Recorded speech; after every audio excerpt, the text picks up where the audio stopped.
Golden Aquarians, Chapter 5, Part 3.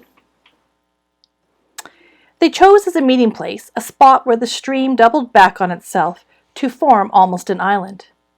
It was out of sight of the compound hill, except for the very top where the colonel's house stood, but it was still only 15 minutes paddling time from the boathouse. Here Slovak wove a cat's cradle on her fingers with her spare hair ribbons and cleverly fastened it between two reeds, a double handspan apart. "What'll we do now?" Walt asked. "How will Greenie know what we want?" "He won't, of course. I think they use cat's cradles to leave messages for each other, maybe when they're too far away for telepathy to work. But we can't even guess what a practical pattern means. But I bet if we come here every day, at the same time..." And it worked. The very next day they came to the same spot, and there was Greenie squatting on the tufts of moss that made up the islet.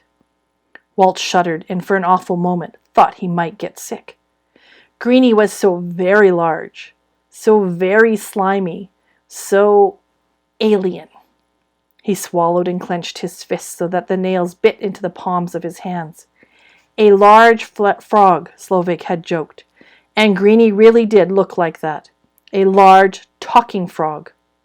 Walt pinched himself and wished it were all a crazy dream. Slovak seemed to be taking it perfectly calmly, but of course it was easy for her. She'd been on several weird planets already, and back in her home, there wasn't any creature like a frog to get in the way of her believing that this large, slimy green thing could possibly be an intelligent being. "Slovak," she said firmly and pointed at herself. "Walt," and she pointed at him. Then she looked questioningly at the amphibian. He, if it was a he, made an incomprehensible gurgle in his throat. If that was his name, they were not much farther ahead.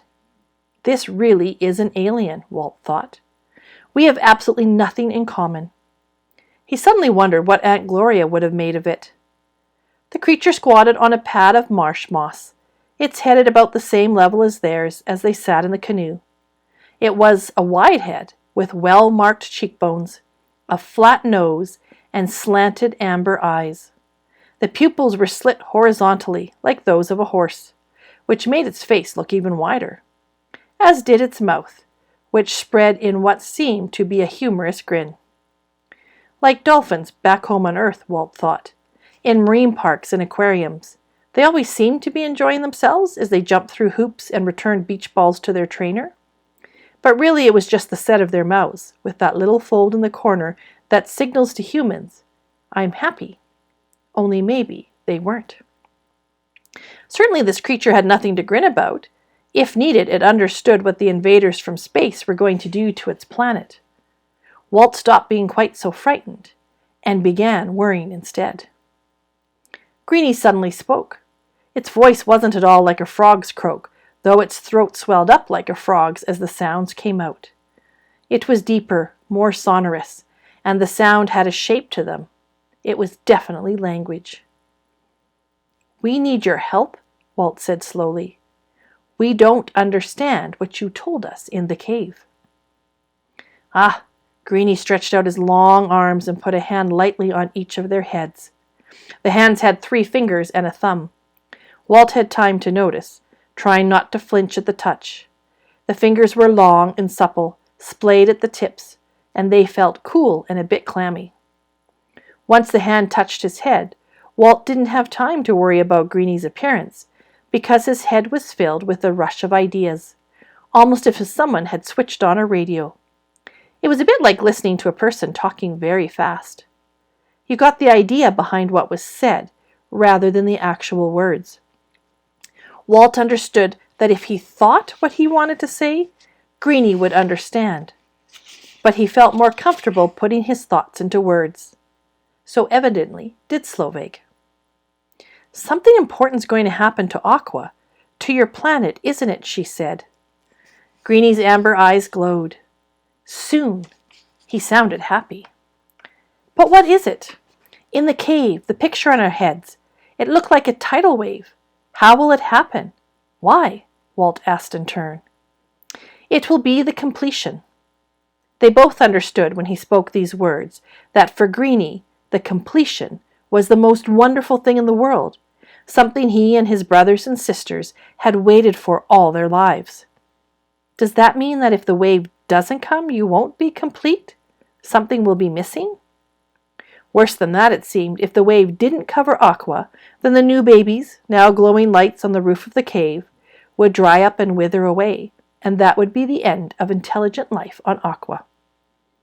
But the wave will come, Greenie nodded, and his mouth widened reassuringly. How often does it come? How long does it stay? That was even more difficult to understand. Greenie took Slovag's ribbon, and after admiring its construction, sliding it through his bony fingers, he shook it free and began to loop it into another design, using his splay-tip fingers and his toes.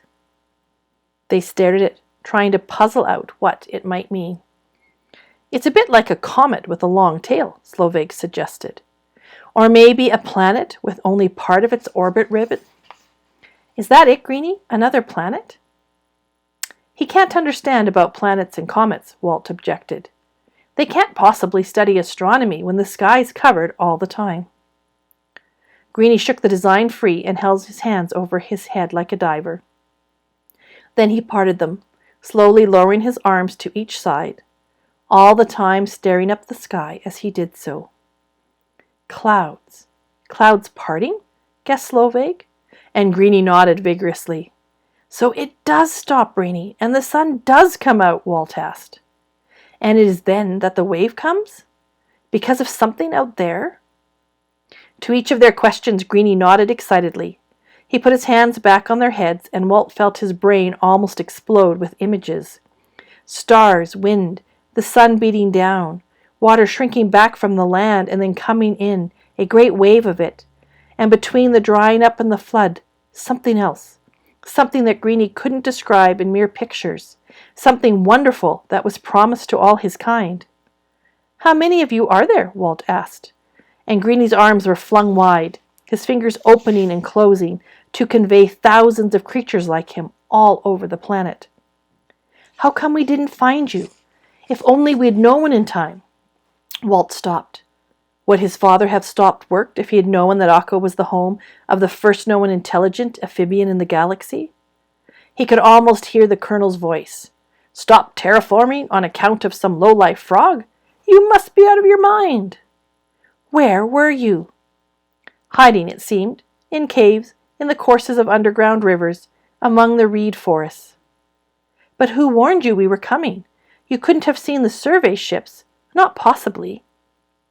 But this question just brought another puzzling image of a shimmering gold cloud that broke into individual units, like grains of reed pollen scattering and then coming together into a powerful something. Elders, Slovag guessed. Wise ones? Something like, but more. It seemed, and that was all they could find out, that the elders had warned Greenie and his kind to hide from the incoming ships, and that the elders had something to do with the tidal wave. It's getting late. Walt suddenly noticed the darkening sky, the shadows deepening among the reeds. If they stayed out much longer, it would be hard to follow the winding stream back to the compound. We have to go, Greenie. Will you come tomorrow? The amphibian made a gesture with his arm towards the sky. He knew, Walt realized, exactly where the sun was, even when it was hidden under dense cloud. He was pointing to the southwest, to where the sun would be at about 4 o'clock in the afternoon. Then he moved back among the reeds and was instantly out of sight. There was only the darkening marsh. They hadn't even been a splash. They paddled back to the compound and stored the canoe. As they walked up to the cafeteria, Slovag broke the silence. If Colonel Elliot succeeds in draining the marsh, will the wave be able to get over the levees? Everything's been changed. Walt shook his head, glad she hadn't said, your father. It was bad enough anyway. He turned at the cafeteria steps to look over at the lights on the dinosaur diggers. They worked on into the night, still gouging great wounds into the marsh, deepening the channels, piling up mud and stone to make dikes. They had gone a long way in a few weeks, in spite of the snail invasion. This was his father's doing, and it was wrong. It was up to Walt to stop it, Only what could he possibly do? He sat opposite Slovag, pushing the food around his plate. "Sorry, I'm just not hungry," he said at last, and left her sitting alone. He ran up the hill to the colonel's house. His father wasn't there. Walt roamed restlessly around the empty rooms, trying to sort out what he had seen and heard, and what he was going to do. It was hopeless. He'd better try to sleep on it. Maybe in the morning he'd have some brilliant solution. Starting to get ready for bed, his eye was caught by the photograph on his desk, the one he'd brought from Earth, his father the hero with all the medals across his chest. When Walt had asked Aunt Gloria what they had been for, she had answered vaguely, but admiringly, "For doing all sorts of brave deeds out in the galaxy, dear." And he'd been so proud, he thought he'd bust. Now he wondered. The only deed he'd seen so far was the messy destruction of 1,000,000 snails. Once upon a time, when he'd been just a kid, he dreamed of being as brave as the colonel, of earning as many medals. Now he lay in bed in the long emptiness of a sleepless night and realized that there was only one brave deed that was worth doing, and that was to stand up for the inhabitants of Aqua and stop his father going ahead with the project. And he was absolutely sure that he wasn't that brave. Only what would happen to Greenie and his race if he did nothing? He pounded his pillow and turned restlessly over, longing for sleep. And that is the end of Golden Aquarians, Chapter 5.